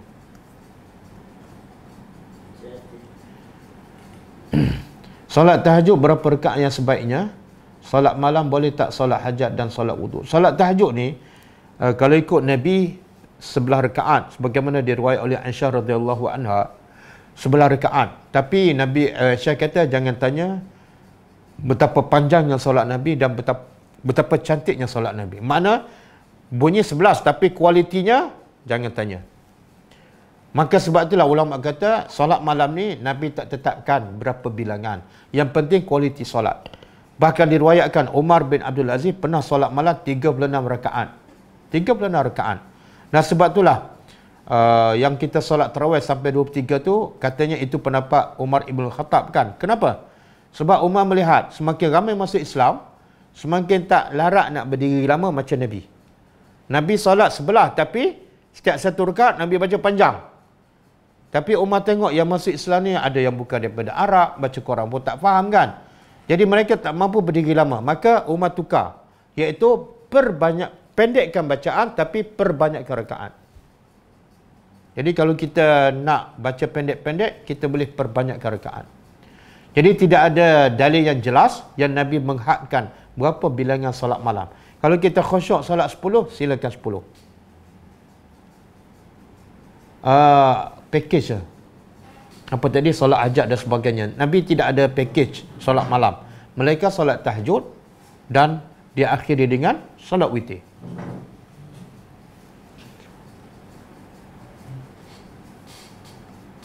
Nabi makan madu. Ya, madu sunnah. Nabi kata, alaikum bisyifa'aini. Hendaklah kamu mengambil 2 syifa' ni. 2 penyembuh. Apa dia? Quran dan madu. Jangan ambil madu je, minum madu, tapi Quran tak baca. Mana? Perkara sunnah Nabi itu perkara sebelum jadi Nabi ataupun selepas jadi Nabi. Tak. Sunnah Nabi ialah bermula setelah Nabi dilantik sebagai Rasul. Apa yang berlaku sebelum Nabi tak dikira sebagai sunnah. Sunnah mesti berdasarkan wahyu. Dan wahyu turun ialah setelah Nabi dilantik sebagai Rasul.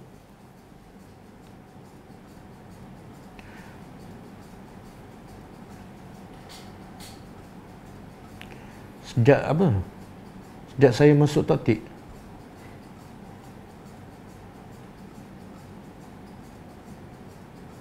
Okey. Adakah Rasulullah atau anak-anak Rasulullah pernah bercerai?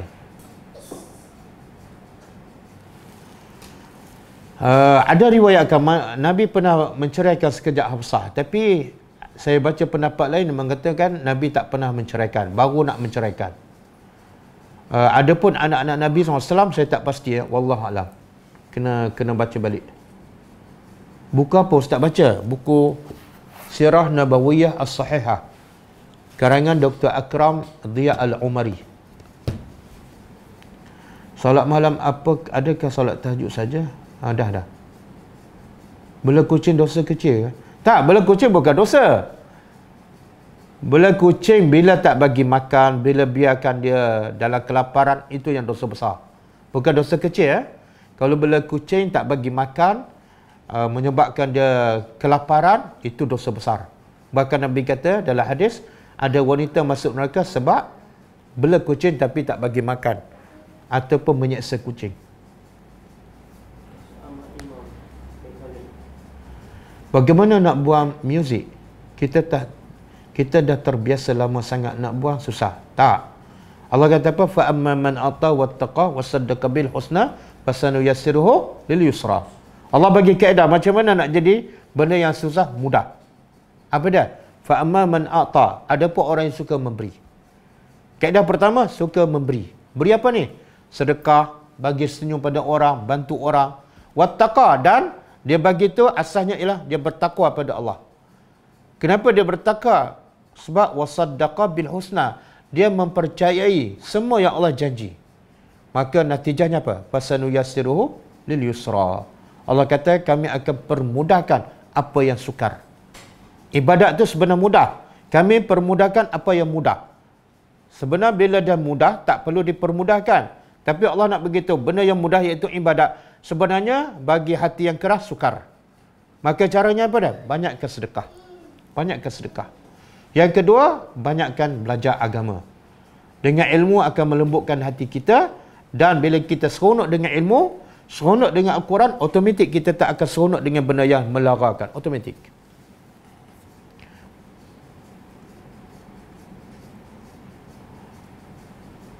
Bela yang maksud saya, kalau bela kucing sampai banyak dan ambil masa banyak, kos pun banyak, dan mengabaikan tanggungjawab kita dengan Allah, dengan Al-Quran kan, dengan anak-anak, itu menyebabkan berdosa. Kucing datang rumah nak beranak. Halau pun dia beranak. So, takkan nak buang pula. Tak. Saya tak kata jangan buang. Saya kata jangan bela banyak sampai mengabaikan tanggungjawab kita. Sampai kadang-kadang kita lebihkan kucing daripada anak. Nak ambil silakan. Boleh tengok Quran untuk baca masa sembahyang sunat dan fardu. Ada kata sembahyang sunat sahaja. Tak, sebenarnya kalau boleh solat sunat, boleh solat fardu. Apa bezanya? Jadi kalau kita solat fardu nak baca ayat panjang dan kita tak hafal, boleh buka Quran kat depan walaupun solat fardu. Tapi jaga pergerakan, jangan bergerak banyak. Sebenarnya bila buka Quran kat depan, kita tak payah bergerak je. Kita hanya tengok je. 2 page kan? Satu rekat baca page pertama, satu lagi page yang kedua, kita baca rekat yang kedua. Jadi tak perlu belak, tak perlu bergerak pun.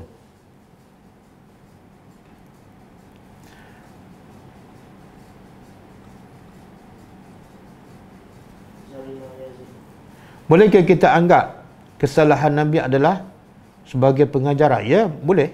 Boleh.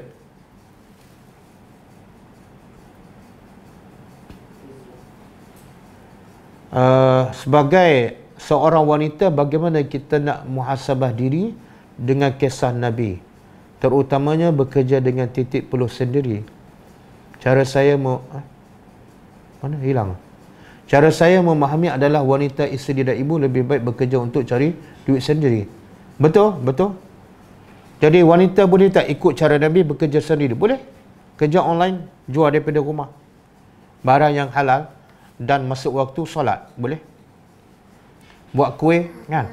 Buat kuih kat rumah, buat kek kat rumah, jual secara online.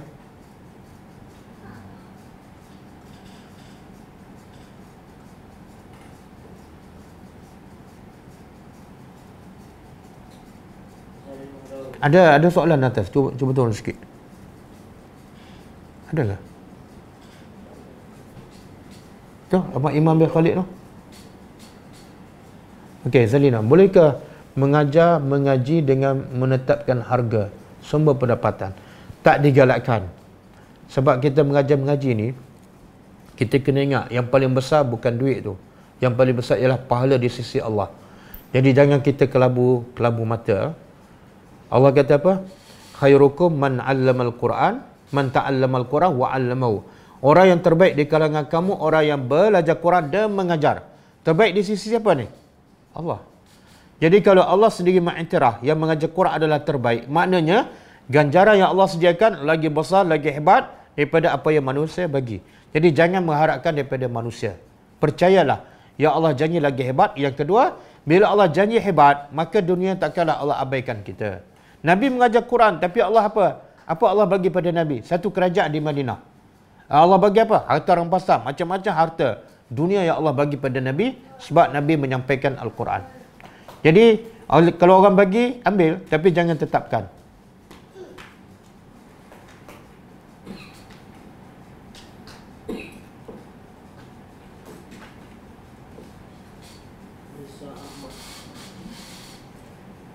Bagaimana nak tingkatkan sifat tawakal?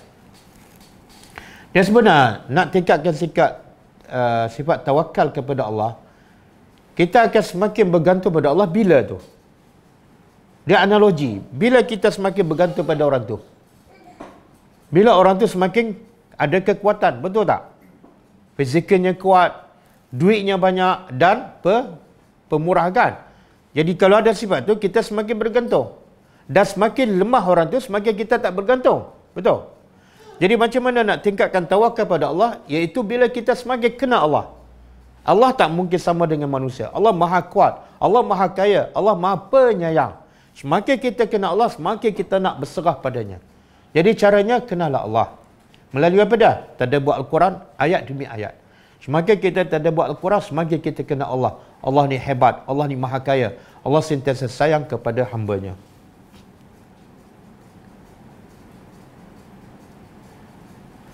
Betul ke kalau suami pergi solat jemaah di masjid dapat 27 pahala, isteri yang galakkan dapat 28? Mana boleh isteri lebih pada suami?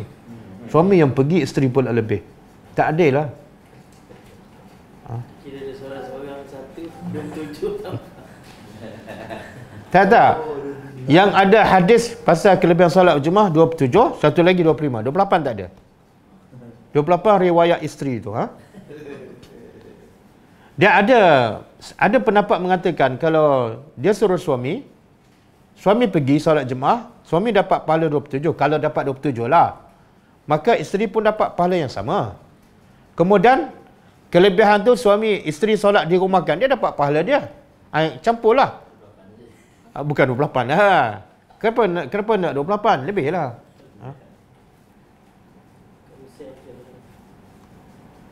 Mana lebih afdal Ustaz? Witir selepas isyak ataupun selepas tahajud? Tak, yang mana lebih afdal ialah yang Allah cipta kita untuk apa? Liyabluwakum ayyukum ahsanu amala. Allah cipta kita supaya kita hidup untuk apa? Untuk melihat siapa amalan yang paling baik. Apa maksud amalan paling baik? Satu, paling ikhlas. Yang kedua, paling menepati sunnah Nabi. Jadi tahajud mana yang paling baik? Witir mana yang paling baik? Witir selepas isyak ke? Witir selepas tahajud? Jawapannya ialah witir yang paling baiklah yang paling ikhlas. Yang kedua, yang paling menepati sunnah Nabi. Kalau kita salat witir lepas isyak, paling ikhlas dan paling khusyuk, itu lebih baik.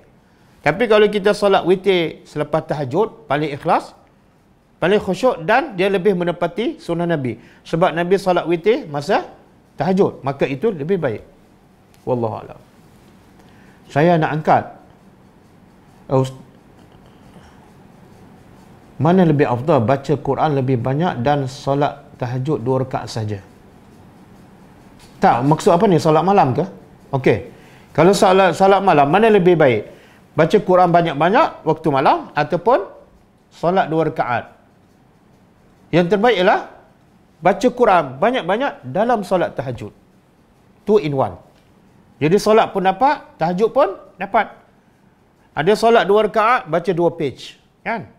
Rakaat pertama 1 page, rakaat kedua 1 page. Kemudian baca 2 rakaat lagi, 2 page. 4 ada muka surat. Jadi dia baca Quran dalam solat. Mana dapat 2 ganjaran. Kalau kita hafal itu daripada Wadduha sampai bawah kan. Kita tahajud rakaat pertama tu Wadduha, Asyaru sampai 3-4 surah. Baca rakaat kedua lagi. Boleh. Dia nak baca rakaat pertama semua juzuk 30 kan? Tapi kena bagilah sebab rakaat kedua belum baca lagi.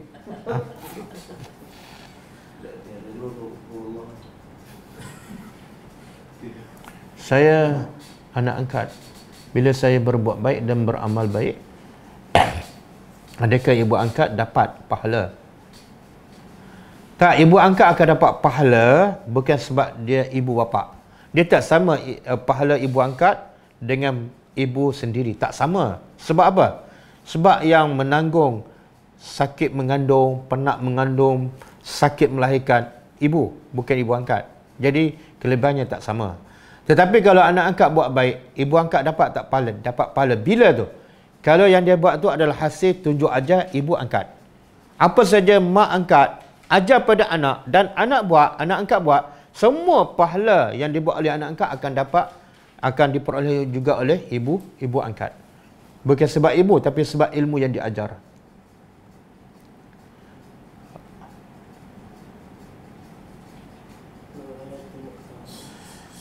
Saya ada dengar ustaz cakap, bila di alam barzah nanti, malaikat hanya tanya membaca Al-Quran di malam hari dan menolak ibadat lain.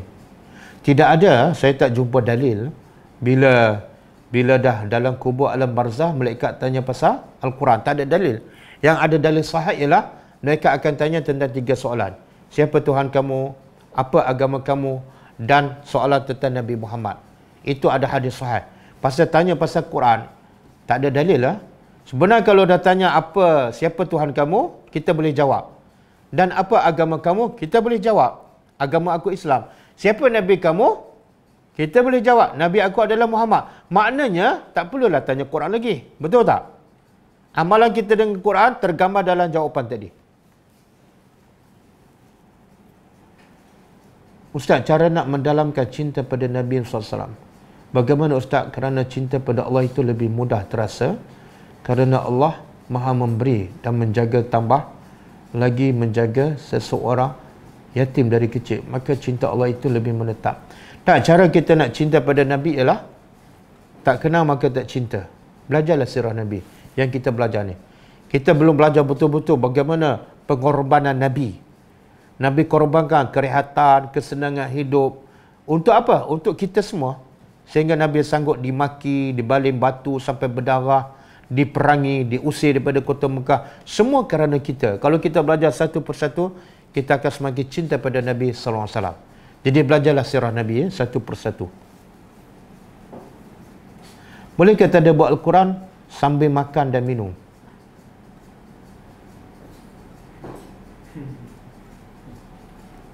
Saya nak tanya,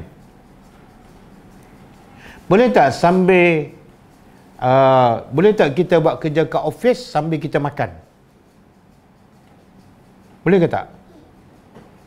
Kerja office dengan tak ada buat Al-Quran, mana lebih penting?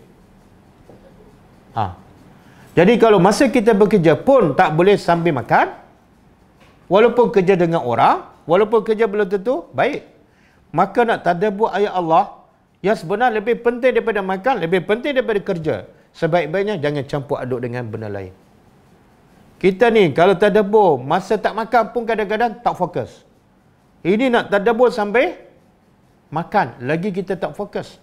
Satu. Yang kedua menunjukkan apa? Makan ni 3 kali sehari. Dan Allah bagi masa kita 24 jam sehari. Kenapa nak tadabbur masa makan 3 kali sehari? Pilihlah waktu terbaik. Waktu pagi lepas subuh, waktu malam. Allah puji ahli kitab yang beriman. Apa sifat ahli kitab yang Allah puji ni? Iaitu mereka baca Quran di waktu malam. Dan Allah suruh Nabi, orang yang paling mulia, bangun malam. Buat apa? Waratilil Qur'ana tartila. Ya Allah, minta maaf, jangan tadabbur Al-Quran sambil makan. Jangan. Quran ni satu benda yang sangat mulia. Nak faham kata-kata Allah. Jangan buat 2 in 1. Sambil buat kerja lain, kita buat kerja yang mulia. Jangan. Bela kucing tapi tak jaga kebersihan hingga mengganggu jiran. Ya, jadi dosa besar. Dosa besar. Nabi kata orang solat malam, wanita solat malam, sedekah banyak, puasa sunat, tapi ahli neraka. Sebab apa? Ganggu jiran. Ganggu jiran ni boleh berlaku apa? Dengan kucing kita. Kita duduk solat malam, menangis-nangiskan sampai keluar air mata darah. Kucing kita duduk berak di rumah jiran. Kita ahli neraka, kata Nabi. Ibadat ni yang betul apa dah? Nampak kesan dia. Apa kesan dia? Jangan menyakiti orang. Solat malam lama kan? Sampai hitam dahi. Tapi mulut tu celupar. Dia solat tu tak ke mana. Jadi kesan solat yang betul ialah akhlak kita mulia.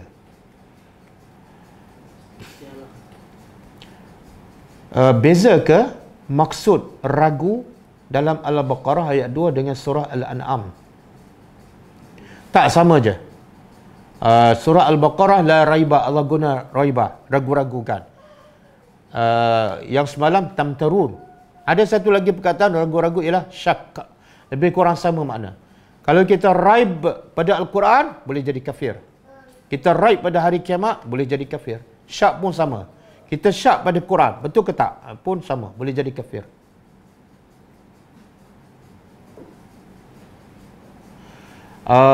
Irwan daripada Sarawak, Lawas Sarawak, insya-Allah. Saya doakan Irwan menjadi orang yang berilmu, orang yang bertakwa dan pendakwah yang hebat yang memiliki sifat 5 sifat tadi.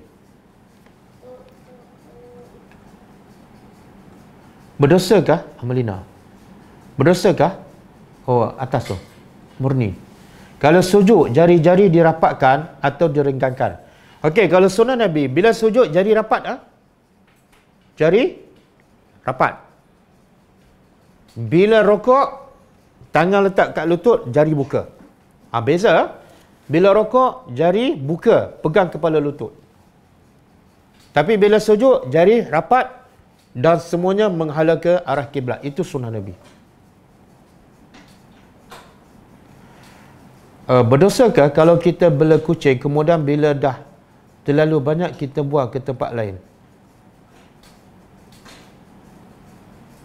Tak, kalau kita bela banyak menyebabkan kita buat zalim pada kucing, maka pergilah letak tempat lain untuk mengelakkan mudarat yang lebih besar. Sebab tu bagi saya, jangan mula bela kucing. Sebab apa? Mula-mula suka, lepas tu jadi lepas tu mula-mula sekor, lepas tu beranak-beranak, akhirnya kita akan buat dosa juga. Jadi lebih baik elakkan daripada awal. Belalah anak-anak. Ada yang kata salat witir boleh buat sebelum tidur. Betul. Waktu salat witir Nabi kata daripada selepas Isya sampai masuk waktu subuh. Jadi boleh buat sebelum tidur. Yang penting selepas Isya. Jangan buat selepas maghrib.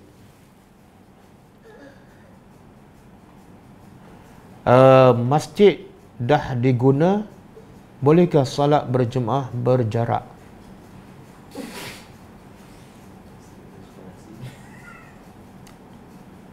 Tak, tanya Menteri Agama. Kalau tanya saya jawab pun saya tak boleh buat apa kan. Kalau tanya tentang apa saya buat, saya solat di rumah. Sebab apa? Sebab solat ni kena rapat saf. Bahkan Nabi pernah bila hujan, Nabi kata pada sahabat, solat di rumah. Hanya kerana hujan.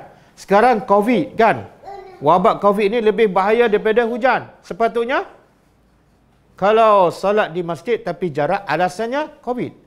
Maka Nabi kata hujan pun solat kat rumah. Solat kat rumah, rapatkan saf.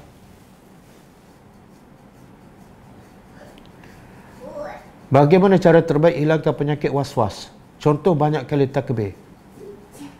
Okey, kalau kita was-was, kalau kita isteri lah, masa kita nak angkat takbir, suruh suami kita tampar kita. Masa kita Allah Allah bagi suruh suami bagi penampas biji, dah hilang terus. Masa ambil wuduk pun bagi penampas biji. Ataupun masa kita ambil wuduk tu kita ambil video kan. Lepas tu kita tengok muka kita sendiri masa berwuduk. Ya Allah, buruknya. Betul-betul kena tipu kat syaitan. Dia sebenarnya was-was ni sebab apa? Syaitan kan, strategi syaitan apa dia?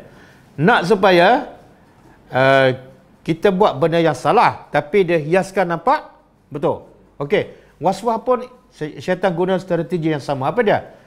Orang yang was-was ni sebenarnya nak supaya wuduk dia paling sempurna. Nampak cantik tak? Tapi akhirnya dengan cara apa? 2-3 kali kadang-kadang membazir. Akhirnya bukan paling sempurna, paling tak sempurna. Jadi ambil video masa kita wuduk. Lepas tu tengok muka kita sendiri. Tengok muka yang kena tipu kat syaitan kan. Bunyi hebat kat luar. Rupa-rupa 5 kali sehari kena tipu kat syaitan. Boleh tak setiap kali kita nak sedekah, kita niat zakat dulu? Sebab takut tak cukup. Sebab takut tak cukup zakat. Macam mana tak cukup zakat? Kalau tak cukup zakat, jangan bagi. Dia bila wajib keluarkan zakat?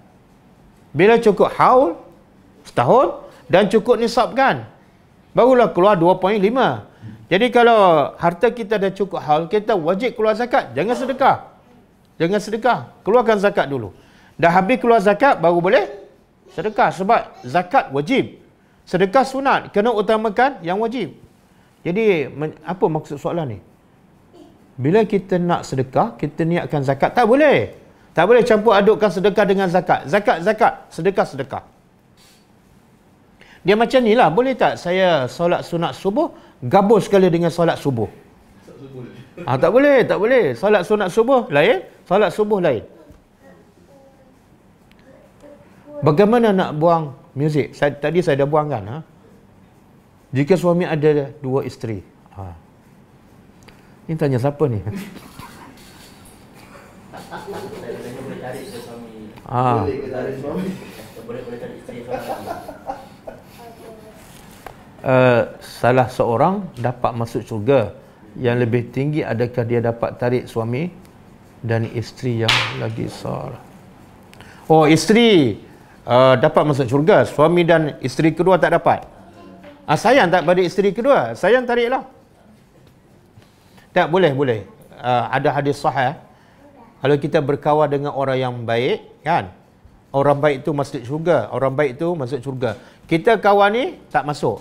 Maka kawan kita yang baik itu akan cari kita dan keluarkan kita. Begitu juga hubungan suami isteri. Tapi jangan mindset dia dah awal lagi nak suruh orang tarik. Macam ada niat je nak masuk neraka kan? Tapi dah awal lagi kita usaha nak masuk syurga dan nak tarik orang. Bukan prepare supaya orang tarik kita. Bila musafir, sekarang musim belajar online dan ditetapkan harga. Bila nak masuk grup tersebut, bolehkah ditetapkan bayaran tersebut? Tak, saya dah beritahukan, sepatut mengajar agama ni, orang yang mengajar sepatut dia faham. Kemuliaan orang mengajar agama ialah dia buat benda yang paling Allah suka. Dan ganjaran di sisi Allah sangat besar. Jadi kalau ganjaran yang Allah janji sangat besar, kenapa dia mengharapkan bayaran daripada manusia? Satu. Yang kedua, Allah dah janji, siapa yang bertakwa pada Allah, Allah akan bagi rezeki yang tak disangka. Jadi kalau kamu nak duit, bukan tetapkan bayaran, tapi jadilah kamu orang yang bertakwa. Allah akan bagi yang di luar jangkaan. Kadang-kadang kita tak tetapkan bayaran, orang bagi lebih pada bayar yang kita tetapkan. Tapi bila kita tetapkan bayaran, kita akan dapat banyak tu je. Sebab apa? Kita tidak ada takwa. Kita masih mengharapkan keuntungan duniawi.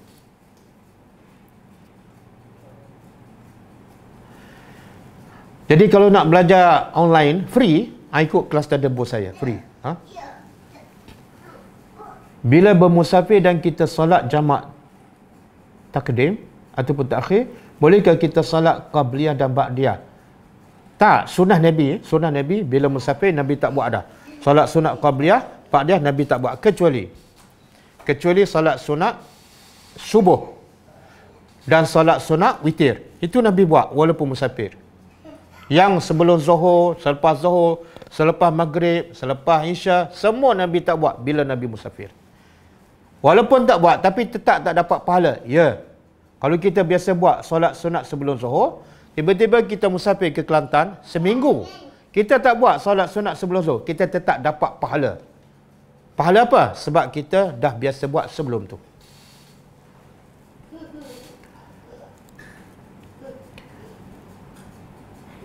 Jika kita kurang sihat dan melambatkan dalam nak bersolat, adakah dikira tidak bersungguh dan menanggungkan beribadat?